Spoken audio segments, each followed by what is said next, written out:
ये कहानी है गरीब परिवार का जो गांव में रहता था।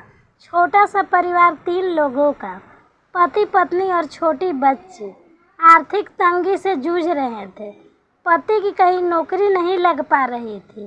वे व्यक्ति बहुत परेशान था, कहीं जॉब मिल जाए। उसकी छोटी बच्ची पूछा करती थी, पापा हमारे घर में सब कुछ ठीक कब होगा। वे अपने दोस्तों को देखती थी, सहेलियों को देखती थी, उनके घर में सब कुछ ठीक था। इनके घर में रोज़ परेशानी रहती थी। रोज़ जूझते थे कि कल का खाना कहाँ से आएगा। उसके पिता हौसला बढ़ाने के लिए रोज़ उसे अपने घर से बाहर ले जा कर के एक दूर पहाड़ था, उसे दिखा करके कहते थे, बेटा वे जो पहाड़ है ना, वहाँ ऊपर वाला रहते हैं, उनसे प्रार्थना करो, वे सब कुछ ठीक कर देंगे। वे छोटी बच्ची रोज़ प्रार्थना भी कर रोज़ वे ऊपर वाले से दुआ मांगती थी कि पापा की नौकरी लग जाए। कमाल ये हुआ, सेना में पापा की जॉब लग गई, सेना में भर्ती हो गए, घर में मिठाई बांटी गई। उनको लगा कि अब सब कुछ ठीक हो जाएगा। लेकिन कुछ दिनों में इस राज्य पर दूसरे राज्य ने आक्रमण कर दिया। अब जो सैनिक पिता थे, उन्हें युद्ध के लिए जाना था। अपने परिवार का प्यार लेकर के रवाना हो रहे थे। छोटी बच्ची अपने पिता के गले लगी हुई थी और कह रही थी कि पापा मत जाओ, मैं बुरी हूँ जो आपके लिए ऐसी नौकरी मांग ली जिसमें आपके जान पर बनाई है। आप युद्ध पर मत जाओ, हमारे साथ रहो। बहुत कुछ उस बच्ची ने कहा। उसके आंखों में आंसू थे। उनके पिता ने कहा, नहीं बेटा, अब तो जाना होगा इस राज्य के लिए। अपनी जान भी चली जाए तो कौन सी बड़ी बात है। वे ये सब कह रहे थे और छोटी बच्ची रो रही थी। तभी उस बच्ची ने कहा, पापा बस एक काम कर देना, वे जो ऊपर वाला वहाँ पहाड़ पर रहता है ना, उनको मेरी एक चिट्ठी दे देना। बस इतना सा काम कर देना मेरे लिए। उसके पिता हल्के से मुस्कुराएंगी। बच्ची ने वाकई में मान लिया है कि पहाड़ पर ऊपर वाला रहता है। वे चिट्ठी अपने बैग में रख करके सैनिक रवाना हो गए। अपने बाकी सैनिक साथियों से मिले और वे टुकड़ी जो थी युद्ध के लिए निकल गई। पहाड़ पर चढ़ रहे थे। मालूम था कि आगे सरहद आ जाएगी, उसके बाद में तो हमारा देश ही ख़त्म हो जाएगा।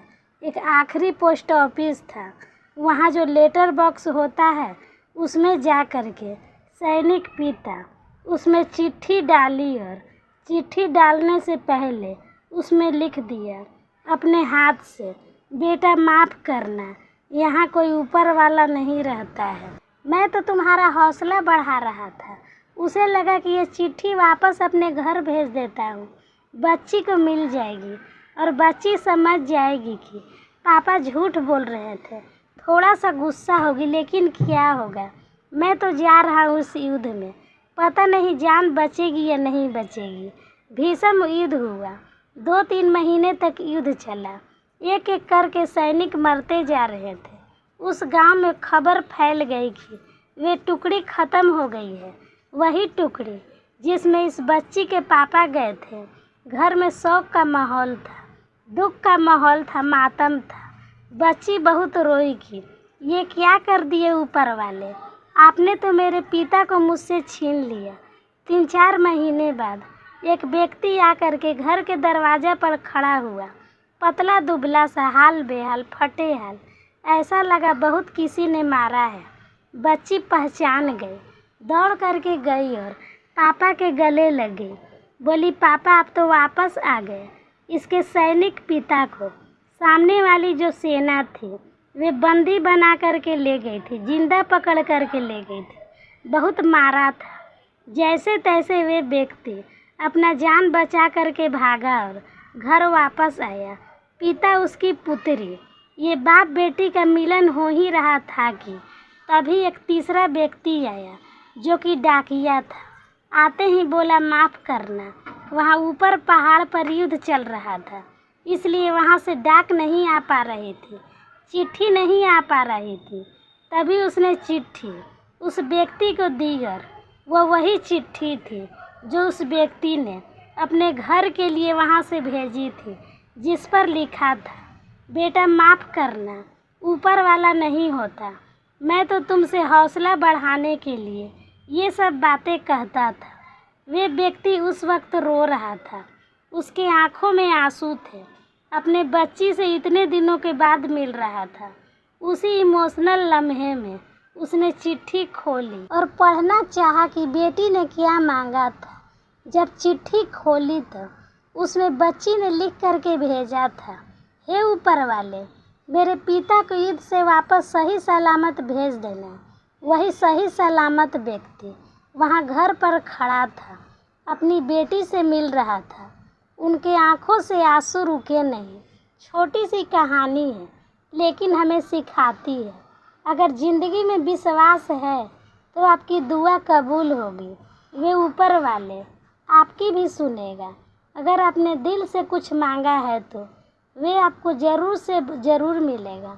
बस आपके विश्वास में कमी नहीं आनी चाहिए, श्रद्धा में कमी नहीं आनी चाहिए, क्योंकि ऊपर वाला सिर्फ और सिर्फ भाव का भूखा है। अगर आपके भाव सच्चे हैं तो आप जो चाहेंगे वो आपको ज़रूर मिलेगा, चाहे उसके लिए कितना भी वक्त लग जाए। तो दोस्तों, कैसी लगी आपको ये कहानी? हमें कमेंट बॉक्स में लिख कर ज़रूर भेजें। वीडियो पसंद आए तो चैनल को लाइक और सब्सक्राइब करना ना भूलें। वीडियो देखने के लिए धन्यवाद देती हूँ। खुश रहिए, मस्त रहिए, आपका दिन शुभ हो।